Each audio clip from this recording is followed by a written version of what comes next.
Nomura, what are you doing to me?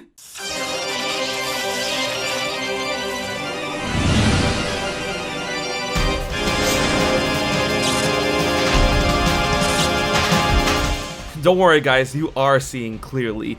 Kingdom Hearts Union Cross had a huge story drop over in Japan. We're still waiting on the worldwide version of this information drop, but hey, our boy Everglow is on top of everything as always when it comes to Union Cross and has a translation up for us running. So before anything else, I'm gonna leave a link to his video in the description box below so you can get caught up on the madness. As it seems, thanks to this new story drop, that the Keyblade War, the first Keyblade War, happened a very long time ago. And the first Keyblade War, as we know it from the time of Union Cross, was literally just an extension of what the Master of Master claims as a war that started during his childhood. Oh baby. What's up guys, it's HMK once again with another Kingdom Hearts video, and as always, strap on in. It's gonna be a wild ride and we're gonna do our best, I'm gonna do my best, to try and make sense of this huge story piece information when it comes to the original Keyblade War. Huge emphasis on try, but don't worry, I have a huge cool take on what I believe could make sense when considering the entirety of the Keyblade War, the first, the second, all of it.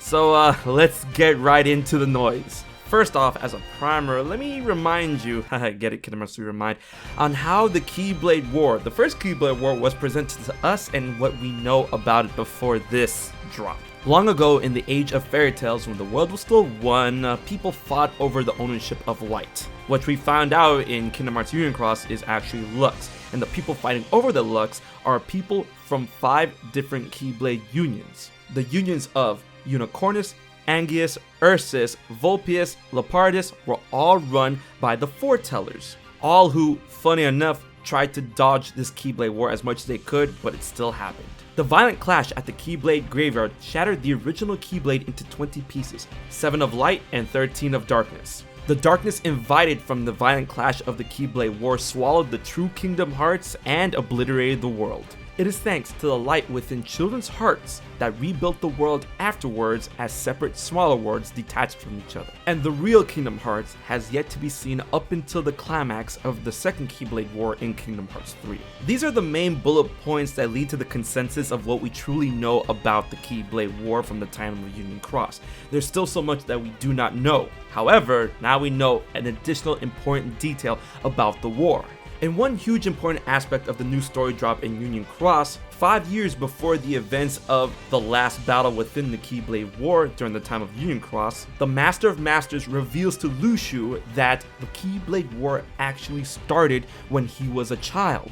And to paraphrase, the Keyblade War that we know of in Union Cross is the same war that started way back when he was a boy. So to put 2 and 2 together, the first Keyblade War, the ancient Keyblade War, has been going on for an indefinite amount of years, a good portion of the Master of Masters' own life. Now I find this to be completely wild, the fact that the Keyblade War, the original Keyblade War, has been going on for so many years. However, thanks to Luxu, the Master of Masters went into more details on what he meant about the first Keyblade War happening at the time when he was a kid. What we know is that during the time of the Master of Masters' childhood, there was no one carrying the title of the Master of Masters. Also, it was truly unknown to him during that time if there were other Keyblade wielders. He spoke of the possibility but was very unsure himself, and that the main combatants of the Keyblade War was the light versus the darkness. And during that time, the darkness did not take on forms of the monsters we know as Heartless.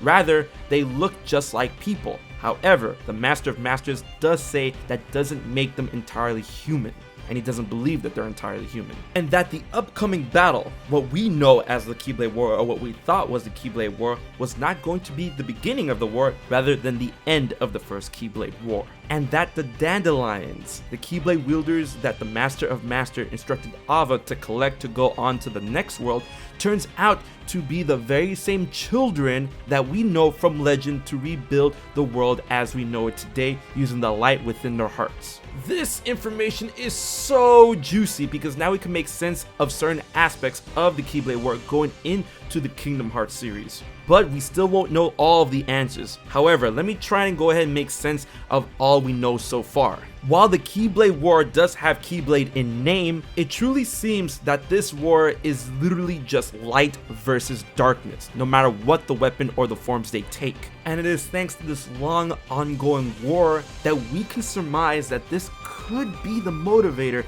behind the Master of Masters' actions, by wanting to look into the future and manipulate the events surrounding the foretellers so that he can trigger the end of the war, not what we thought was the beginning this whole time. The events in motion that we saw in Kingdom Hearts Key back cover was him trying to end this long first incarnation of the Keyblade War, as he said himself in this new story drop that he was pretty tired. And it is perhaps that he thought the only way to truly stop this war, or at least take a break from it, was hitting that whole reset button, which when you think about it actually goes in line with Xehanort's thought process at the end of Kingdom Hearts 3. It seems to me that he thinks that the world is already polluted with all of this darkness, and the fact that a lot of that darkness can take on the form of humans is a huge problem, and he says it himself, that's one of the main reasons why the war has lasted so long, because darkness can take many shapes and forms and hide within the hearts of humans. The world was so polluted, in fact, that's the main reason why the Master of Masters told Ava to find the best of the best Keyblade wielders, people that he knew would be able to carry safely the light into the next world and possibly make the next world full of light rather than darkness. And that was also why it was so imperative that the Master of Masters tasked Luxu to make sure the final battle happens in their time in order to restart the world. With this story drop, it all makes a ton of sense, not only for Union Cross, but for Kingdom Hearts 3 and its future as well. The Master of Masters was so tired of this Keyblade War, this war between light and darkness, that he wanted to end it with the events of Union Cross as we see it. But he also wanted to take a rest because he knew that darkness itself could not be completely destroyed. And that rest was his disappearance. He wanted to bide his time because he knew the darkness would return even though he tried to rebuild the world with light. And that is the main reason why he sent Luxu out into the future in order to survive with the Gazing Eye. The Gazing Eye and Luxu are acting as his scouts. For what, you would ask? The return of darkness. The second main clash in the second Keyblade War between light and darkness. And this proves, to a point, the Master of Masters was acting through Xehanort, not particularly making him a puppet, but making him a follower. Someone who held his beliefs that when the darkness polluted the world too much, it was time to use Kingdom Hearts and the Keyblade War to restart everything again and start anew, to take this break from this onslaught of darkness. Xehanort attempted to do this, but was stopped and defeated by Sora. And with Sora stopping the next world reset in its tracks, Xigbar, aka Luxu, knew it was time for the Master of Masters to stop his rest and to return to finish what Xehanort started, or should I say, what he started. And that is why the future of the Kingdom Hearts series is going to have the Master of Masters, Luxu, and the Foretellers face off against Sora, because Sora is in their way. Sora is a blight on their plan.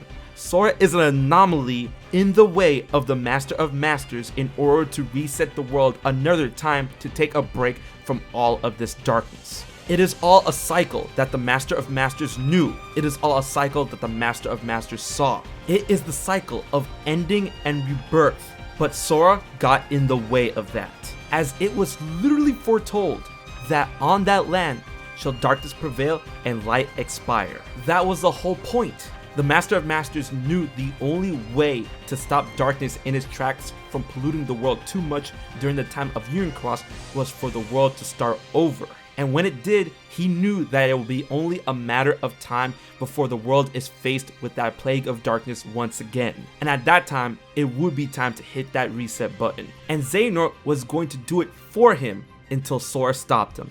And that is the trigger that led Luxu to once again start a chain of events in his master's stead, to call back his companions and eventually see the return of the Master of Masters to deal with this singular problem that is Sora. It was, once again, all part of the Master of Masters plan. And funny enough, Brain did see this coming in Union Cross. It literally all comes together. What do you think about this analysis? What do you think about this theory? What do you think about this new Union Cross info? Leave what you thought in the comment section below. And if you enjoyed this video, don't forget to like, share, and subscribe to HMK for more Kingdom Hearts content every week. Big thanks to my Patreon supporters for help making this video happen. If you want to find out how to support HMK for just $1 a month, check out my Patreon page. So guys, until the next Kingdom Hearts video, I've been HMK, and I'll check you guys later. So you haven't subscribed to HMK yet? Don't piss Xemnas off.